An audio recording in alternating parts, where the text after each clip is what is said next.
একমাত্র Honda MP কে? চলুন চিনে নেই।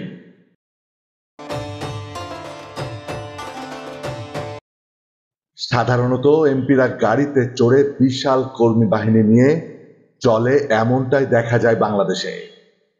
কিন্তু ব্যতিক্রমী মানুষও আছে যারা কিছু কাজ দিয়ে নিজেদের অন্যের থেকে আলাদা করেছেন। সবাই তাকে বলে হোন্ডা এমপি। কি আজব কথা! হোন্ডা এমপি সে আবার কি? হোন্ডা এমপি মানে কিন্তু তিনি মোটরসাইকেল বানান না। বিস্ময়কর ঘটনা শুনলেও ঘটনা 1,000,000% সত্যি।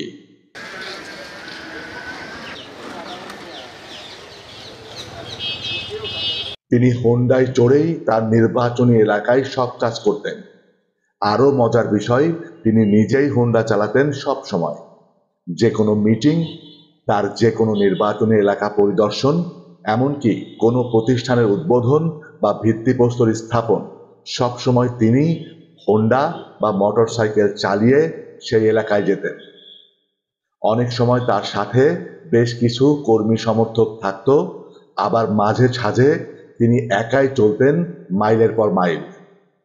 তিনি আর কেউ নন, তার নাম আনারুল আজিম আনার।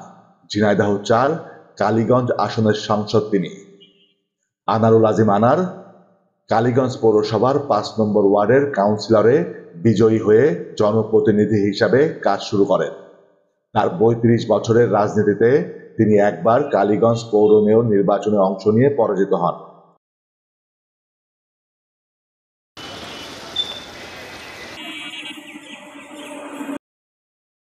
এরপর তিনি কালীগঞ্জ উপজেলা নির্বাচনে বিজয়ী হয়ে উপজেলার চেয়ারম্যান হিসাবে জনপ্রতিনিধি নির্বাচিত হন।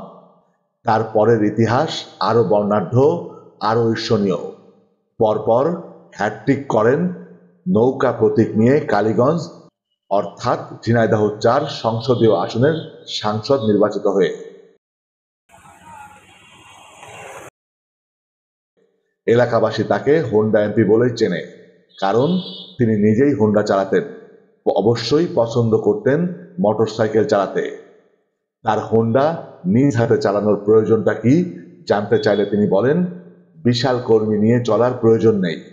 একা যেখানে যেতে চান সেখানে খুব দ্রুত পৌঁছে যান।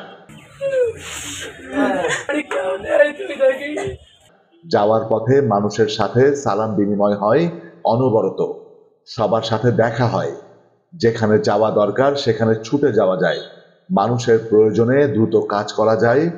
একলা চললে সবাই তাদের নিজের দরকারি কথা আমাকে সহজে বলতে পারে।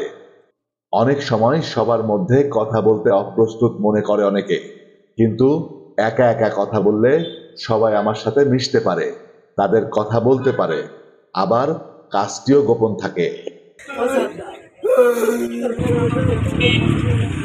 2 মেয়ে, 1 স্ত্রী নিয়ে তিনি কালীগঞ্জ পৌরসভার ৫ নম্বর ওয়ার্ডের মধুগঞ্জ বাজারে থাকেন। তার ৩ তলা বাড়ি আছে সেখানে। রাস্তার পাশেই বাড়িটি অবস্থিত।